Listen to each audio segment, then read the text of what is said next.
Halo semua, Assalamualaikum warahmatullahi wabarakatuh. Merhaba Arkadaslar. Ya, balik lagi dan ketemu lagi dengan saya, Ocha. Kalau di sini aku dipanggil dengan nama Rosa, tapi kalau di tempat tinggalku itu di Galesong, Kabupaten Takalar, saya biasa dipanggil dengan sebutan Ocha. Lebih akrab gitu. Oke, dan kesempatan kali ini eh, saya mau membahas tentang kultur shock yang saya alami selama kurang lebih 8 bulan saya stay di Turki. Saya tinggal di Turki ikut dengan suami saya.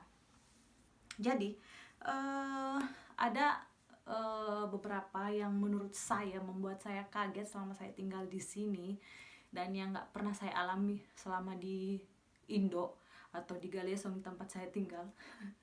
Dan oke, kultur shock yang saya alami pertama itu, jadi gini, saya kan di rumah tuh lagi nonton TV, terus tiba-tiba ada suara tuh kayak suara musik kencang banget, seperti suara anu tuh, suara musik kencang sekali suaranya, kayak suara elektron biasa, elektron pengantin.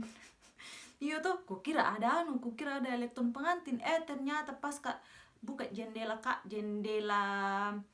rumah samping, ternyata mobil lewat. Astagfirullahalazim, ku kanan nak itu pak bunti.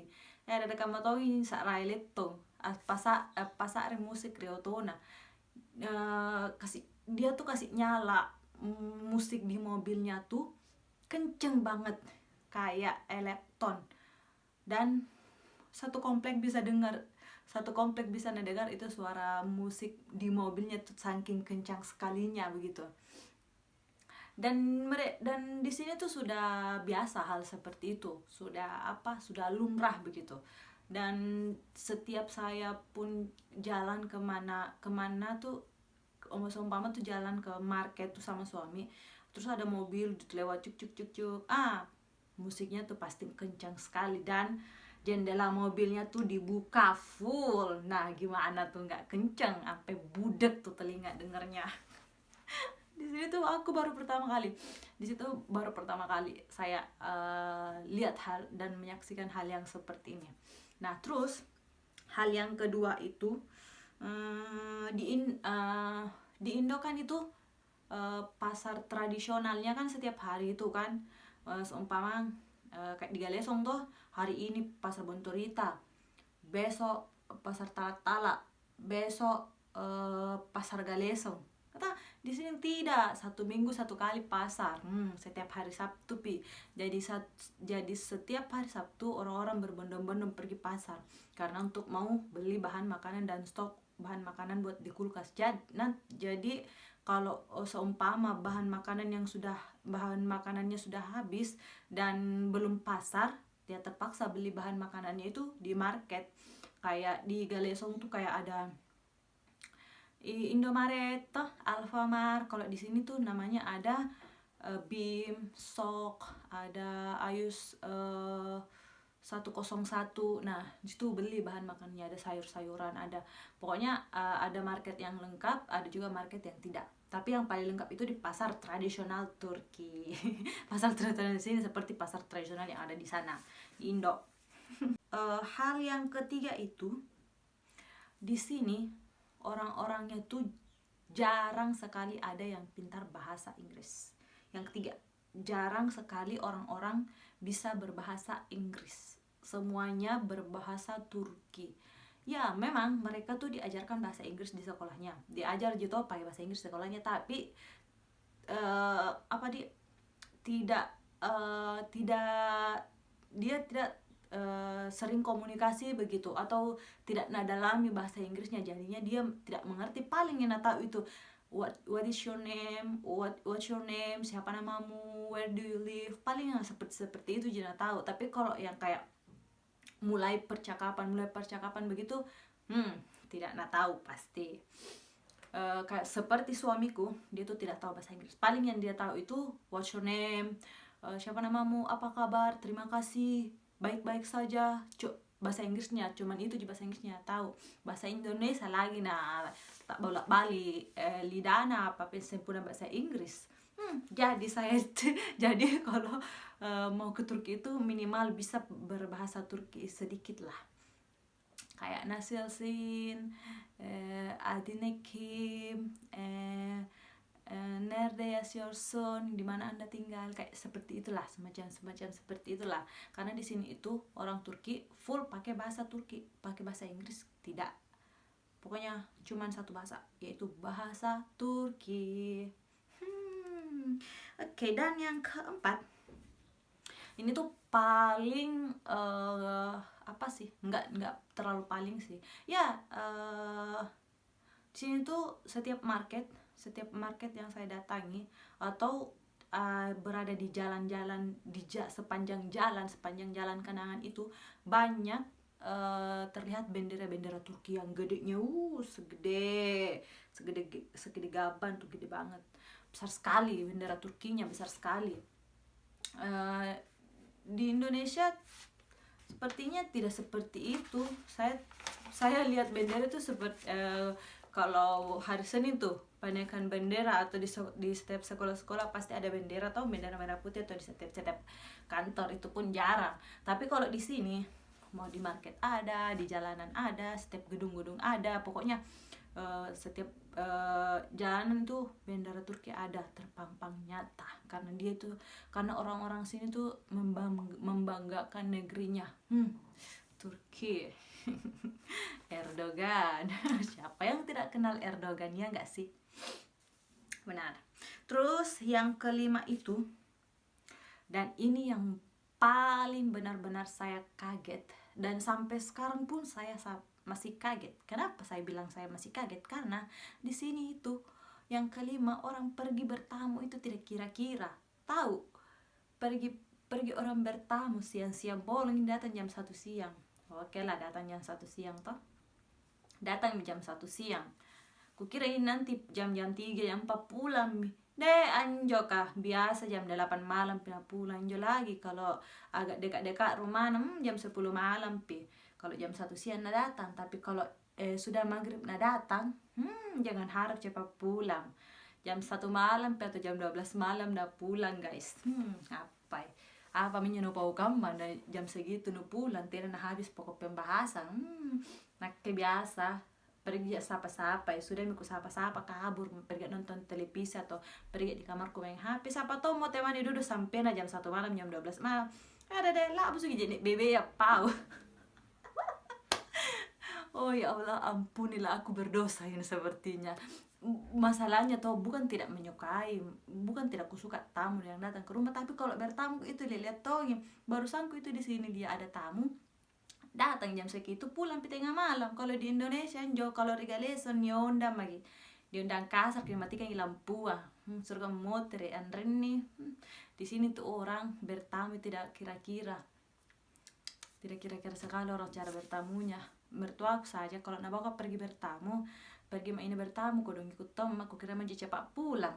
Jangan diprengat, jam 7 aku pergi, jam 12 malam pindah aku pulang di rumah. Astagfirullahalazim. Tidak mau lagi ikut bertamu kalau lama. Kalau nak panggil ke pergi bertamu, ku tanya, kalau pulang jam 10 mau aja, tapi kalau jam 11, jam 12 tidak mau aja pergi, bilang begitu. Nah, lama sekali gambar tamu.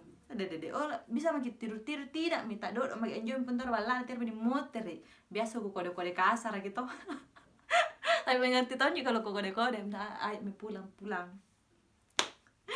Maafkan saya curhat ceritanya. Oke, dan yang keenam itu, di sini tau tamu kira itu orang kalau pergi bertamu tuh kalem-kalemnya, duduk sopan santun, kaki dibawa dua-dua.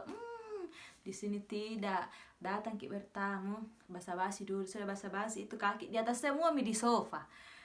Kaki di sofa kayak apa kayak rumah sendiri begitu, tidur baring-baring begitu. Kaki dua-dua naik di sofa, cerita-cerita kayak biasa seperti itu. Kayak apa di sini kayak apa, kayak kultur begitu, kayak kebiasaan. Jadi kayak tidak ada yang malu-malu itu. Tapi kalau mungkin kita di Indonesia kayak apa kayak sopan santun begitu, kayak malu-malu gitu. Ndak mau kasih lihat bilang indah sopan nih, angkat kaki kasih di sofa tuh. Kalau di sini tuh tidak nih, kayak kebiasaan begitu, ndak malu-malu nih. Jadi ya seperti itulah. Jadi terus apa lagi yang mau kita bahas? Oke, kultur shock selanjutnya itu, di sini orang Turki itu sholatnya tidak pakai mukena. Buat cewek-ceweknya tidak pakai mukena, cuman pakai rok, terus kayak baju jubah panjang begitu. Terus yang ditutupin tuh cuman kaki sama tangan doang. Tangan bisa kelihatan sih. Menurut aku sama iparku sholatnya seperti itu. Terus mereka juga pakai kaos kaki. Kalau saya sih disuruh sholat seperti itu tidak nyaman, karena keterbiasaan di Indonesia sholatnya pakai mukena. Nah, waktu saya pertama kali datang ke sini, saya bawakan mertuaku mukena sama iparku juga mukena, tapi kadang-kadang Nina pakai karena Nina bilang tuh belum beda yang biasa. Kadang ninja kiroknya atau kadang ninja kita talkumnya tarik ke belakang begini. Jadi ndak mau pakai. Kayak apa Nina boleh jalan lah Mariam, nak birim-birim nyolek yang ngalen apa gue pakai. Terus di sini itu, terus yang ke berapa ini? Yang ke-8 ya, tadi yang ke-7. Terus yang ke-8 itu di sini tuh tidak ada yang namanya sarung, tidak ada sarung. Jadi buat cewek-cewek Indo yang suka pakai sarung tidur, atau nanti di sini atau apalah mau dijadikan oleh-oleh tuh kayak sarung atau bagaimana begitu, mau dikasih suaminya sarung, di situ tidak ada sarung. Jadi kalau mau bawa sarung, bawa maki bisa nanti dikasih mertua tak, suami tak pakai, atau ipar-ipar tak, atau sepupu-sepupunya suami tak, atau kita perkenalkan juga kalau di Indo itu ada sarung seperti ini, atau ada nanti buat ipar-ipar tak atau siapapun tuh mungkin atau buat sholat begitu. Kultur shock yang saya alami di sini tuh ada tuh mertua saya yang selalu bikin makanan yang diawetkan begitu, diawetkan kayak bukan kayak asinan kayak asinan sih, tapi ini tuh kayak lebih asin, terus baunya itu loh menyengat sekali, bau tursu, kalau di sini tuh namanya tursu, tapi bau sekali, menyengat, bau bawang putih. Terus karena kan dikasih bawang putih toh, terus bau kayak disimpan begitu lama, diendap gitu, kayak 1 bulan 2 bulan, bau sekali. Pernah aja belajar coba makan, tapi kayak bagaimana begitu rasanya, kayak ada aneh-anehnya begitu. Tapi lama kelamaan seiring berjalannya waktu juga belajar tuh makan nih, tapi tidak pernah ya kayak ambil langsung di tempatnya begitu. Selalu mertuaku yang masakan, karena tahan nggak baunya, bau sekali. Paling ada juga yang dijual di market, cuman yang di market itu ndak bau sih, kayak enak begitu, apalagi dimakan sama doner atau kebab, numero uno, enak sekali.